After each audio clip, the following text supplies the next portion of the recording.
Josué, chapitre 7. Les enfants d'Israël commirent une infidélité au sujet des choses dévouées par interdit. Akan, fils de Carmi, fils de Zabdi, fils de Zérak de la tribu de Juda, prit des choses dévouées, et la colère de l'Éternel s'enflamma contre les enfants d'Israël. Josué envoya de Jéricho des hommes vers Haï, qui est près de Beth-Aven, à l'orient de Béthel. Il leur dit: Montez et explorez le pays. Et ces hommes montèrent et explorèrent Haï.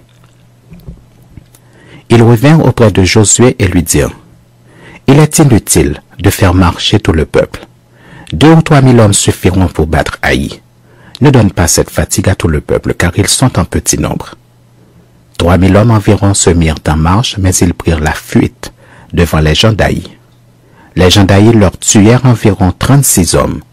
Ils les poursuivirent depuis la porte jusqu'à Shebarim et les battirent à la descente. Le peuple fut consterné et perdit courage. Josué déchira ses vêtements et se prosterna jusqu'au soir, le visage au contre-terre, devant l'arche de l'Éternel, lui et les anciens d'Israël, et ils se couvrirent la tête de poussière. Josué dit: Ah Seigneur éternel, pourquoi as-tu fait passer le journée à ce peuple pour nous livrer entre les mains des Amoréens et nous faire périr? Oh, si nous eussions su rester de l'autre côté du Jourdain! De grâce, Seigneur, que dirai-je après qu'Israël a tourné le dos devant ses ennemis? Les Cananéens et tous les habitants du pays l'apprendront.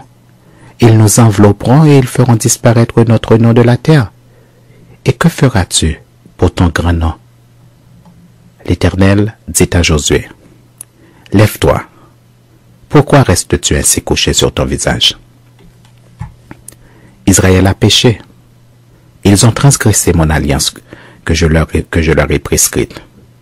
Ils ont pris des choses dévouées par interdit. Ils les ont dérobées et les ont dissimulées. Et ils les ont cachées parmi leurs bagages. Aussi les enfants d'Israël ne peuvent-ils résister à leurs ennemis. Ils tourneront le dos devant leurs ennemis, car ils sont sous l'interdit. Je ne serai plus avec vous si vous ne détruisez pas l'interdit du milieu de vous.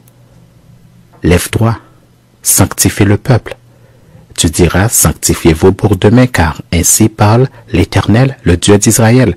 Il y a de l'interdit au milieu de toi, Israël. Tu ne pourras résister à tes ennemis jusqu'à ce que vous ayez ôté l'interdit du milieu de vous.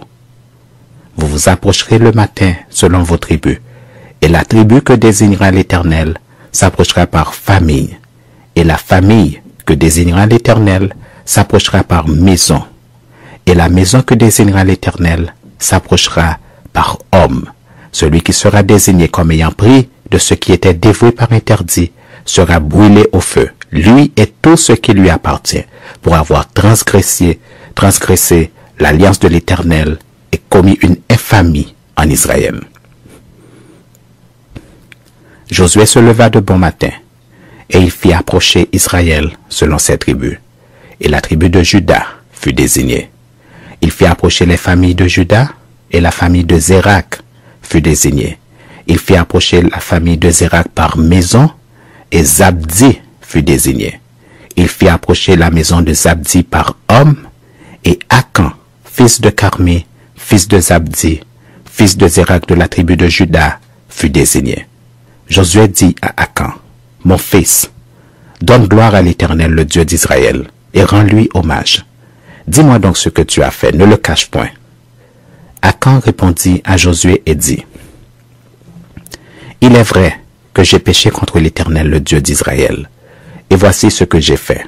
J'ai vu dans le butin un beau manteau de chinéa, 200 cycles d'argent, et un lingot d'or du poids de 50 cycles.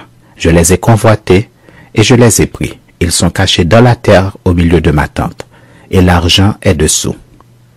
Josué envoya des gens qui coururent à la tente, et voici les objets étaient cachés dans la tente d'Akan, et l'argent était dessous. Ils les prirent du milieu de la tente, les apportèrent à Josué et à tous les enfants d'Israël, et les déposèrent devant l'Éternel.